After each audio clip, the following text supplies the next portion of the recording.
There's a wide variety of needs, so kids come into high schools with very discrepant kinds of abilities. So some come in just a little bit behind, a little bit struggling with that social studies textbook. Some kids come in reading really at a more elementary school level. And the kinds of needs that they have, sort of depending on disability status, are different. And there's a perceived lack of motivation, and I always say perceived here. In the reports, they always say lack of motivation. But I think it's important to remember that that's our perception, and especially with adolescents, what we perceive as a lack of motivation. Sometimes people turn that around and say, why don't we make the classrooms for these kids more interesting? And so, whatever they're being provided. So I think it's important to keep that on a swivel a little bit. And less opportunities to learn to read. So a lot of high school teachers don't view it necessarily as their job to teach reading. A lot of high school teachers are content experts and don't necessarily know how to teach those early kinds of reading skills. So there are just less opportunities for those kinds of skills outside of maybe special education classrooms. And then there are some kids who have late emerging reading disabilities. I won't focus on those kids right now so much, but there are a small subgroup of kids who sort of zoom through elementary school okay, and then we get to the classes with higher cognitive demands around comprehension start to struggle a little bit, and people don't necessarily pick up on them right away because they look like they're fluent readers. It's just that sort of, again, the more demands, the higher cognitive demands, some of those things show up.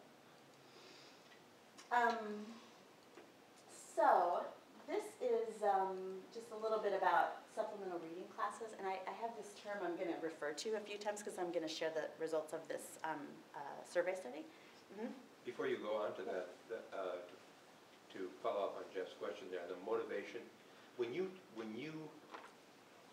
think about motivation to read, are the studies, or do you see that struggling readers, adolescent readers, don't see the benefit of reading? I mean, in kind of a means to an end sort of way. Not sometimes I talk motivation. They talk about making the reading interesting or connected to their life experience or whatever they do. But there's also this idea that I need to do this. I need to have this skill in order to benefit me down the line. Now, if the kid does not see that connection, then there's no, well, I suppose you'd call it intrinsic motivation. Has that been studied at all? Yeah, I mean, and there are different kinds. I mean, there's some general kinds of suggestions about things like, choosing topics and texts that, have more of a direct relationship to kids' lives, or things that they might personally be interested in. Making the connections to what this reading can provide to you.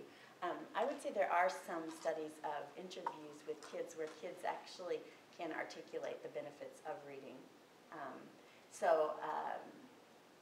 I agree with you sort of on on an intuitive level. We would say, obviously you have to make that connection in order for them to buy in. But, and again, some of that work that I did in corrections where the kids were just sort of out of their, now they're here, very motivated to read. And that's anecdotal, but I just think once they kind of got out of that setting where they were amongst their peers, like sort of, things that didn't matter anymore, and they didn't have the competing interest of, I could be in this class or I could be somewhere else. Like you really couldn't be anywhere else. And kids super motivated to read, like, a couple of kids who were 17 years old who had, one guy was reading, it probably started out reading at like 42 words per minute in fluency. We charted this their fluency. Very, very low. And increased kind of dramatically over the 6-week period, and wanted a copy of his chart, like it's a CBM, a progress monitoring chart. He wanted a copy of that chart to mail to his father, and other kids asked to have copies of their data to give to their judge, but, I think really saw the benefit, and these were pretty low readers. And again, that's anecdotal, but I think it's important to make that connection, but I think a lot of kids understand that connection, It's more a matter of making them feel like there's a chance of success, or maybe eliminating the competing interests, things that are at that moment. I think sometimes it's a matter of in part habits, because it's motivation and stamina, because kids may understand the benefit of it, but if they've never had developed the habit of sticking with things, persevering and developing the stamina to stick with something that's a little more challenging or harder work too. So I think that's a dual piece that we have to help kids find ways to do with, so that we don't make the easy choice of finding alternatives to having them read then. Right. And it's developing, you know, once you're fairly confident, it's motivating, then developing the stamina to stick with it Right. to work Yeah. through it. Yeah. I think one of the pieces of lack of motivation is their lack of success. I taught middle school reading and high school reading, and I actually did this novel thing. I thought of taking the regular science textbook or social studies textbook with my students in a reading class and spoon feeding them so that they'd be successful. And I guarantee every one of you kids will get you a C if you'll take notes and if you'll do the things you need to do. And they did it. And I had kids coming back to me saying, Mr. Hines, can we do that same stuff again? I really like doing that. And what I was finding with the content teachers though, they were assigning reading less and less because kids weren't reading at home, they couldn't have any discussion, so they'd go to projects instead of having kids read. And I literally got out of reading because I had a principal say to me, you know, I know that really works, Jeff, but I can't schedule, it's too hard to schedule you with a content area teacher. Just, you know, keep doing it on the side and use your SRA kits or whatever you've got. And to me, kids aren't going to be motivated with that kind of learning. It's not real, and it doesn't touch them, and they can't get a decent grade. You know, when you're teaching separately in that regard. Right. Yeah, but But sound kind of into this, I am. no, but I mean, you know, there's always that, you know, I think with reading more so than with any other kind of instruction, because it's kind of a gateway skill to access a lot of other things. And so if there's a way that you can sort of simultaneously configure the school day so that the kids aren't just all in remedial classes, you know, aren't just stuck there, but they have access to some higher level things, and that might be the place to incorporate some of the screen reading technology, or, you know, there's technology that allows you to summarize text, and they can read a shortened portion of the, you know, even if you can scan some of your course documents into Word, you can actually, there's a program that will allow you to choose the main ideas of the text. I mean, it's an algorithm, and you could argue about how effective it is, but it's pretty decent, you know, and for something that's available free and right there in Word. So there's ways to kind of get around it, but at the same time not to say that's the extent of it, but to still believe that, you know, you can still increase their reading scores. In terms of supplemental reading classes, and that's what I'm gonna try to say supplemental reading classes. A lot of times people have referred to them historically as remedial reading, reading improvement, learning skills, different kinds of things. But whatever it is, I'm trying to describe some classes that are to improve the reading skills of kids in high school who struggle with reading.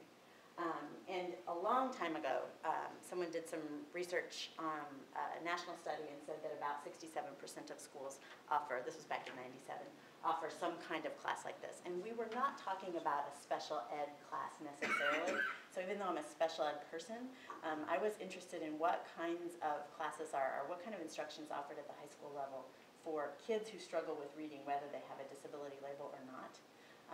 And so they typically serve multiple grades of kids, and they're usually placed in there based on standardized tests or teacher referral. That's still true today. So I worked with my student, I need to give him credit, Orhan Çakaroğlu, who is now back in Turkey. But he analyzed some of these aspects of this for his dissertation. And I'm going to highlight, I'm going to skip over that. I'm going to highlight what we found. We started out, we surveyed all the high schools in Wisconsin. So 558 public high schools in Wisconsin according to our DPI list. 416 of those we categorized as regular public high schools. We didn't include the alternative high schools, and I think, anyway, I'm working with those high schools right now. I'm trying to. So we ended up finding, out of those 416, 116 regular public high schools that actually acknowledged offering some kind of supplemental reading class for kids, adolescents who struggle to read. A lot of places just didn't have anything. So those kids were just, if they didn't get special ed services, they were just in those content classes struggling, you know. Sometimes informally, like the principal or the guidance counselor would say, well, we do have, and they had some informal structures in place, but we were kind of looking at, like, what do schools actually offer kids? Like, we know that there are kids who are struggling to read in high school. And so how are the high schools responding? So from what year was this data you collected? 2010. 2010. So Last year. from 97, where they had 67%, it's dropped down to 25%. Yeah, it's, but this is just in the state of Wisconsin, Well, just now, like Yeah, last year. But still, Yeah, we're close, typical. close enough. As opposed to that national study that was, Okay. yeah. longer than- And so some of the things, so this is just pie chart versions, I think. We, then, for those schools who do offer some kind of supplemental reading instruction, we asked the principal or the guidance counselor to give us, to give our survey, our questions, to their reading teachers. We asked, how many do you have? We didn't ask them for their names, so we asked them, how many do you have? And some schools had 1, some schools had 3. We did not include any Milwaukee schools, which is a problem. The reason we do not have Milwaukee schools is because Milwaukee Public Schools did not give us permission to conduct the research in their school district. So I'm going to show you the every other school district we provide. So about 30% of the schools that we qualified offered some kind of supplemental reading instruction. These are just basic demographics. So basically they're pretty, things you know, but they are pretty experienced teachers and they've had access to professional development around reading. And I won't talk about these very long because I don't want to spend too much time, but the main point I want to highlight is basically when we asked the teachers how comfortable they felt with these certain things that we think are good for teaching kids. And these are teachers who were in charge of a supplemental reading class. This wasn't just all teachers. Some of them were special ed teachers, some of them were reading specialists, some of them were gen ed teachers, but they all have this as one of their requirements. And we asked them some things like, how confident do you feel doing these things? And this was probably the one where they had the least amount of confidence, and that was, coming up with activities and strategies for meeting a diverse set of learners. But a lot of things they were pretty confident, like they responded very positively, like how well qualified are you to use multiple teaching and learning strategies around reading. These are all around reading. Very well and well are the blue and the red. How about addressing the needs of students with various disabilities? So a little less confident, a bigger portion of people, that yellow part, are the people who are a little less confident about how well they can do that. Motivating kids, mostly, about 90% said, we're pretty good at that. And the one that's interesting about this is teachers felt pretty confident in their ability to motivate adolescents, but later they talked about kids not being very motivated. Let's see. Here's their assessment of their students is, these are the ones who are highly motivated to learn to read. They said about 19% of their kids were highly motivated to learn to read. Down to like 17% who they said were not at all motivated to read. So I just think that's an interesting cross-section of the way we are forming this problem. It's not that we aren't doing it. It's that they're not willing, So I think this is an interesting point just in terms of professional development. Is it really about that we need strategies? Or do we need to help people learn how to motivate kids? Or is it something, maybe attitudinal kind of shift? But How can you teach somebody when they already think they're good at it? yeah, that's I don't remember how to go backwards. Oh, let's see, there we are. But the kids who are in these classes, a lot of them are kids with disabilities. So over half of these kids have IEPs who are in these supplemental reading classes. Remember, these aren't special ed classes. Most of those are kids with LD. They're from a variety of grades, and they're perceived to have little motivation. And they're perceived to need help in all kinds of components of reading, especially comprehension. Teachers identify comprehension as kind of often the main thing they want to work on.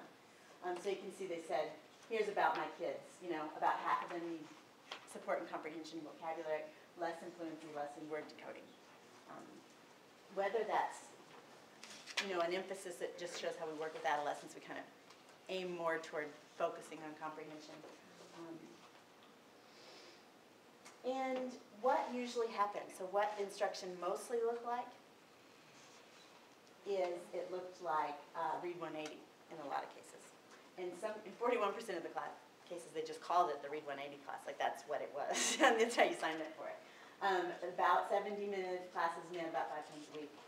About half the students attended for 2 semesters. We asked them questions about how did you get in and how did you get out? What was completion? a lot of it was finishing a certain amount of lessons, but sometimes it was getting to it.